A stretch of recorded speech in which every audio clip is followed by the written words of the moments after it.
how black hole works. Let's start. A black hole forms when a very massive star runs out of fuel and collapses. Like a massive star turns into a star, collapses, and then a black hole is formed. Gravity becomes so strong that nothing, not even light, can escape. Nothing can escape from inside this boundary, and this boundary is known as event horizon, the point of no return. Matter falling in forms a hot glowing accretion disk. This is the accretion disk. Dust, gas and stars spiral inward due to gravity and heat up, forming a bright disk. At the center is the singularity, where matter is compressed into an extremely tiny space. Singularity, all the matter is squeezed into an infinite small point with infinite density. Black holes do not suck everything in like a vacuum. They only affect objects that come very close. Faraway objects are not affected. Objects that come too close get pulled in. Scientists detect black holes by observing nearby stars, hot gas, and gravitational waves, like the movement of nearby stars, hot gas emitting X-rays, and the gravitational waves. Black holes are very mysterious, but science is helping us understand them better every day. Birth of a star. Stars are born in huge clouds of gas and dust in space. The process of star formation takes millions of years. Stellar nebula. A giant cloud of gas, mostly hydrogen and dust, floats in space. Something like a nearby supernova shock wave disturbs the cloud. Gas and dust cloud. Stars may trigger collapse. Gravitational collapse. The gravity pulls the cloud inward. The cloud starts to shrink and become denser. Gravity pulls everything towards the center. Protoplanetary disk. As the cloud collapses, it spins faster and flattens into a disk with a dense core at the center. The hot rotating disk of gas and dust, and the dense core. Protostar. The core becomes extremely hot and dense. It is called a protostar. It continues to pull in more matter from the disk. Protostar is a growing star. Material from disk falls in. Nuclear fission begins. When the core becomes hot enough, millions of Celsius, nuclear fission starts. Hydrogen atoms fuse to form helium, releasing huge energy. The star is born. Nuclear fission gives light and heat. Main sequence star. The new star enters the main sequence stage. It will shine for millions to billions of years, depending on its mass. The stable star, like our sun, shines for a very long time. The whole process from a gas cloud to a shining star can take millions of years. The fun fact is our sun was born about 4.6 billion years ago. Life cycle of stars. Stars are born, live for billions of years, and then die. The life of a star depends on its mass. Birth of a star. Stars are born in giant clouds of gas and dust called nebula. Gravity pulls gas and dust together. Protostar. A new star is born.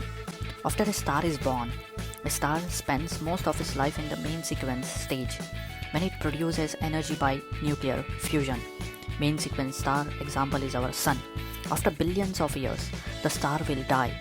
What happens next depends on the mass of the star. For example, A. Low and medium mass stars like our sun. Main sequence star, then it becomes into a red giant, then planetary nebula, then white dwarf. The star expands and becomes a red giant. Outer layers are blown away, forming a planetary nebula. The core cools down and becomes a white dwarf, which slowly fades over billions of years. High mass star. Much heavier than the sun. It's a main sequence star. It becomes a red supergiant. Supernova explosion happens, turns into neutron star, then turns into black hole. Star becomes a red supergiant, supernova. The core becomes extremely dense.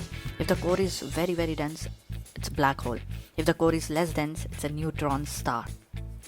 Summary. All stars are born in nebulae. They live their lives in the main sequence. Low and medium mass stars end as white dwarf. High mass stars end as neutron stars or black holes. The fun fact is our sun will become a red giant in about 5 billion years and end as a white dwarf.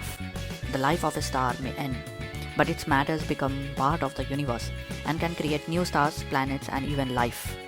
Solar system explained. The solar system is our cosmic neighborhood. It has the sun, 8 planets, their moons, dwarf planets, asteroids, comets, and other space objects. What is solar system? The sun is at the center of our solar system. Everything else moves around it due to its gravity. Order from the sun: Mercury, Venus, Earth, Mars, Jupiter, Saturn, Uranus, Neptune. 8 planets. The planets: Mercury, smallest planet and closest to the sun, very hot in day and freezing cold at night. Venus, second planet from the Sun, very hot with thick clouds of sulfuric acid. Third, Earth, our home planet, the only known planet that has life and liquid water. Fourth, Mars, the red planet, has the tallest volcano and might have had water in the past. Fifth planet, Jupiter, largest planet, a gas giant with a great red spot, huge storm. Sixth, Saturn, famous for his beautiful rings. It is also a gas giant. Uranus, an ice giant, which is at 7th place, spins on his side and looks bluish. 8th planet, Neptune, farthest planet from the Sun, very cold and has strong winds. Interesting facts, a day on Venus is longer than its year. Jupiter has more than 90 moons. Saturn rings are made of ice and rock particles. Other objects, like dwarf planets like Pluto, Ceres, Haumea, Makemake, and Eris, asteroid belt between Mars and Jupiter, made of rocks and metals. Comets, comets icy bodies that grow a tail when they come close to the Sun. Meteoroids, a small rock in space. When they enter Earth's atmosphere, they are called meteoroids, the shooting stars. Key points, the Sun provides light and energy to everything. All planets move around the Sun in fixed paths called orbits. It takes Earth 365 days to go around the Sun. The solar system is about 4.6 billion years old. Remember, we are tiny, but our solar system is very big, an amazing place. Exoplanets. Exoplanets are planets that orbit stars outside our solar system. They are also called extrasolar planets. Our Milky Way galaxy has billions of stars, and many of them may have planets. What are exoplanets? They are planets that do not orbit our Sun. They orbit other stars in space. So far, thousands of exoplanets have been discovered. How are they formed? Exoplanets are thought to form in the same way as planets in our solar system, by gas and dust cloud. This forms around the star. Dust sticks together and form planets. There are different types of exoplanets. Gas giant, large planets made mostly of gas like Jupiter. Super Earth, bigger than Earth but smaller than Neptune. Mini Neptunes, icy planets with thick atmosphere. Rocky planets made of rocks and metals. Some may support life.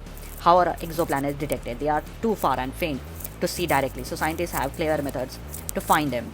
Transit method. When a planet passes in front of a star, it blocks some light. We see a tiny dip in the star's brightness. Radial velocity method. The planet's gravity makes the star wobble. This wobble is detected by special instruments. Direct imaging. Powerful telescope block the star's light, so the faint planet nearby can be seen. Example of exoplanets are Kepler 22b, Proxima b, HD 2094558b, TRAPPIST 1e. Fun fact, there could be billions of exoplanets in our galaxy. Some exoplanets may have oceans and life. Scientists are using powerful telescopes like Hubble, Kepler, and James Webb to find more exoplanets. Why are exoplanets important? They help us understand how planets and solar systems are formed. They help us find planets where life might exist.